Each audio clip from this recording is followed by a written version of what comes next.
ابو داؤد کی حدیث میں آتا ہے، اللہ کے نبی صلی اللہ علیہ وسلم فرماتے ہیں، جو شخص صبح کے وقت ایک مرتبہ ان الفاظ کو پڑھ لیتا ہے، لا الہ الا اللہ وحدہ لا شریک لہ لہ الملک ولہ الحمد وہو علی کل شیء قدیر، تو وہ شام تک اللہ رب العزت کے قلعے میں آ جاتا ہے۔ اللہ رب العزت اس کی ہر چیز کے شر سے حفاظت کرتے ہیں، شیاطین کے شر سے، جنوں کے شر سے، حتیٰ کہ جادو اور ٹونے کے شر سے اللہ رب العزت اس شخص کی حفاظت کرتے ہیں۔ اور جو شخص شام کو ان الفاظ کو پڑھ لیتا ہے وہ صبح تک اللہ رب العزت کی حفاظت میں آ جاتا ہے۔ تبع تابعین میں سے جس شخص نے اس حدیث کو روایت کیا وہ خود فرماتے ہیں کہ ایک دفعہ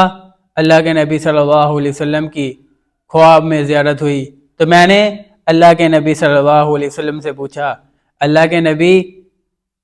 کیا یہ حدیث جو آپ نے بیان کی ہے کیا یہ سچ ہے؟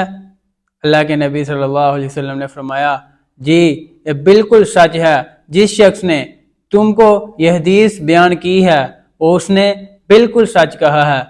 کہ جو شخص صبح کے وقت یا شام کے وقت ایک مرتبہ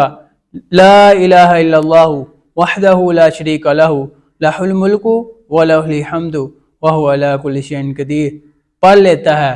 اللہ رب العزت کی حفاظت میں آ جاتا ہے۔